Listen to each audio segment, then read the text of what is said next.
Soy Fernando del Moral. Bienvenidas y bienvenidos a este espacio de la 4TV donde compartimos la historia contigo.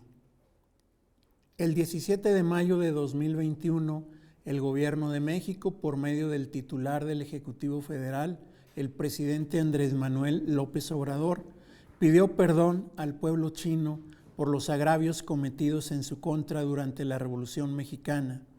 Y el presidente lo hizo ante el embajador de China en México y ante miembros destacados de la comunidad china en el país y descendientes de ella. Este acto público, justo y necesario, había estado pendiente por más de un siglo y finalmente tuvo lugar en Torreón, Coahuila, donde en una fecha que se recuerda desde entonces con ignominia y tristeza, ocurrió una masacre en la que fueron asesinados 303 miembros de la pacífica, laboriosa y próspera comunidad china de la ciudad, al irrumpir en ella las fuerzas revolucionarias el 15 de mayo de 1911.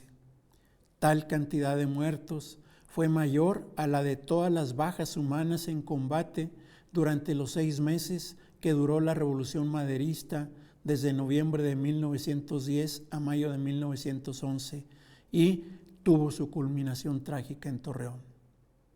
El acto fue congruente con lo que el profesor investigador Jorge Gómez Izquierdo, un especialista en el tema, había publicado en 2019 para precisar: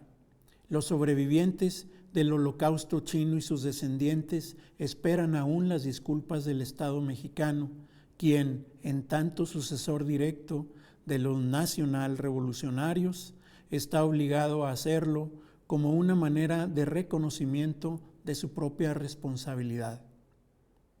Porque, históricamente, esa masacre ha sido definida como un genocidio, palabra cuyo significado es exterminio o eliminación sistemática de un grupo humano por motivo de raza, etnia, religión, política o nacionalidad, ya que la violencia exacerbada con la que se manifestó fue dirigida contra una minoría vulnerable, ética y socialmente diferenciada por su cultura, usos y costumbres, que fue víctima de una mayoría popular empobrecida y agraviada por un cúmulo de abusos de autoridad que se alzó en armas contra el gobierno dictatorial de entonces, pero que usó esas mismas armas contra la población civil china, cuya característica social era su comportamiento respetuoso y servicial hacia los demás, y que había sido advertida por los líderes de su comunidad para resguardarse y no ofrecer resistencia si se desataba la violencia, la cual tuvo en su contra funestas consecuencias. Los chinos, que eran parte de la gran comunidad de migrantes extranjeros y nacionales que llegaron a trabajar y vivir en Torreón desde fines del siglo XIX, sufrieron el asalto y saqueo a sus propiedades y comercios, y una espiral de asesinatos que culminó en un baño de sangre que paró hasta que Emilio Madero, comandante en jefe de los revolucionarios, impuso la ley marcial para detener la ola de violencia. Gracias a la solidaridad de otros civiles y vecinos que abrieron sus casas para darle refugio y protección, a riesgo de ser víctimas de esa violencia también, hubo chinos sobrevivientes. Por sus características, la masacre de Torreón fue consecuencia de una expresión social xenofóbica que estigmatizó a los chinos con actitudes de racismo y discriminación por parte de los mexicanos que cometieron en esa ciudad lo que hoy podría calificarse como un crimen de odio colectivo, con todas sus agravantes.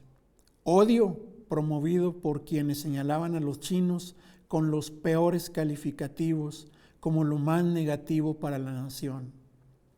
Pero la República Mexicana y el Imperio Chino habían suscrito el Tratado de Amistad Comercio y Navegación en 1899, vigente al ocurrir la masacre, y el gobierno chino hizo una enérgica protesta ante el gobierno mexicano. Una de las primeras medidas de Francisco I. Madero, al siguiente mes de asumir su cargo como presidente constitucional, fue firmar el 16 de diciembre de 1911 un protocolo de indemnización por un monto de 3.100.000 pesos, haciendo mención expresa de disculpas y de la forma cruel e inhumana en que se privó de la vida a las víctimas. De común acuerdo entre las partes, se habría pagado el 15 de febrero de 1913, pero lo impidió el golpe de Estado que derrocó al gobierno de Madero y su magnicidio en ese fatídico febrero. El gobierno de China intentó, a partir de 1921 y hasta 1933, que la indemnización fuera pagada sin resultados. Y es que fue entre esos años, desde el gobierno de Álvaro Obregón hasta el de Abelardo Rodríguez, cuando tuvo su auge una campaña antichina en el país, auspiciada como si fuera una política oficial en sus 3 niveles de gobierno, federal, estatal y municipal, que actuaron muchas veces en complicidad con grupos xenofóbicos y racistas que entre todos ellos secundaron esa campaña discriminatoria a lo largo del país. Y como si no hubiera ocurrido el genocidio de 1911, en el contexto ignominioso de la década que siguió, en los años 20 del siglo pasado, surgió el Comité Antichino de Torreón. Ya desde 1916, notoriamente, la campaña antichina fue fomentada por Plutarco Elías Calles y Adolfo de la Huerta como gobernadores de Sonora contra su población china. Ya como presidente de 1924 a 1928, Elías Calles daría una política de Estado que se extendió por el país. Y a partir de 1929, su propio Partido Nacional Revolucionario no solo cobijó a los comités antichinos, sino que promovió la creación del comité directivo de la campaña nacionalista antichina en la Cámara de Diputados. Porque tal campaña, para efectos políticos del gobierno federal de entonces, se definía como supuestamente nacionalista, pero en los hechos, con su fuerte carga discriminatoria de racismo y segregación, era una política semejante como la que el nazismo alemán emprendería después en Europa para cometer el genocidio contra el pueblo judío y otros grupos sociales antes y durante la Segunda Guerra Mundial entre 1933 y 1945. Aquí en México, la campaña antichina sirvió como un agresivo pretexto para obstaculizar el derecho al comercio y a la vida pacífica de los chinos y sus parejas mexicanas, a quienes se estigmatizaba con el calificativo de chineras y a que se cometieran en contra de ellos muchos abusos. Justo es decir, que con la llegada al poder del presidente Lázaro Cárdenas en 1934, la campaña antichina dejó de promoverse desde el gobierno federal.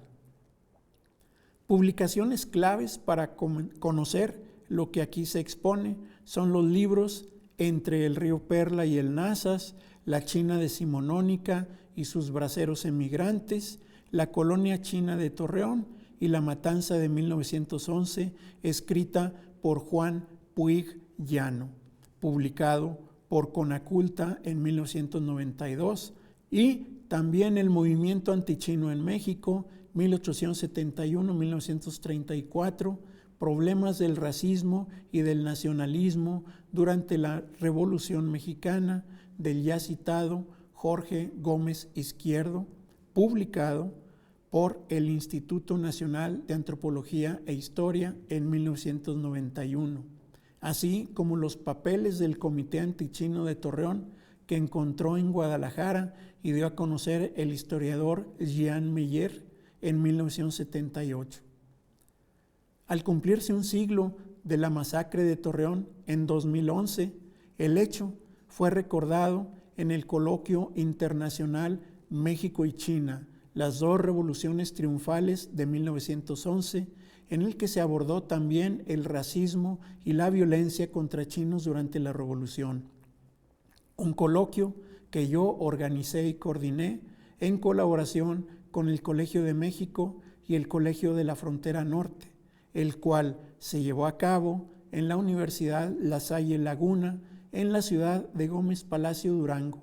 porque no hubo condiciones para hacerlo en la ciudad vecina de Torreón, Coahuila, donde tampoco se pudo montar una exposición en 2015 sobre la masacre china en el sitio donde ocurrió, y hubo de presentarse en la Ciudad de México en el Museo Memoria y Tolerancia. Porque, hay que decirlo, la memoria y la tolerancia en Torreón escasean bastante. No así la censura política o la autocensura por historiadores inescrupulosos, en una ciudad donde todavía está pendiente el analizar y difundir ampliamente a todos los niveles sociales por qué se formó ahí uno de los comités más activos en México de la campaña antichina y por qué todavía en 2024 hay reconocimiento público del gobierno municipal a uno que otro de los infames nombres de quienes integraron aquel comité antichino de Torreón. Porque hay que tener presente que mientras no se haga conciencia sobre la discriminación y el racismo, que como producto de los prejuicios y de la ignorancia en diferentes estratos de la sociedad mexicana, se manifiestan cotidianamente en perjuicio de personas y comunidades vulnerables. Entonces continuará latente la intolerancia que causó y puede seguir causando tragedias como la que hoy hemos expuesto aquí.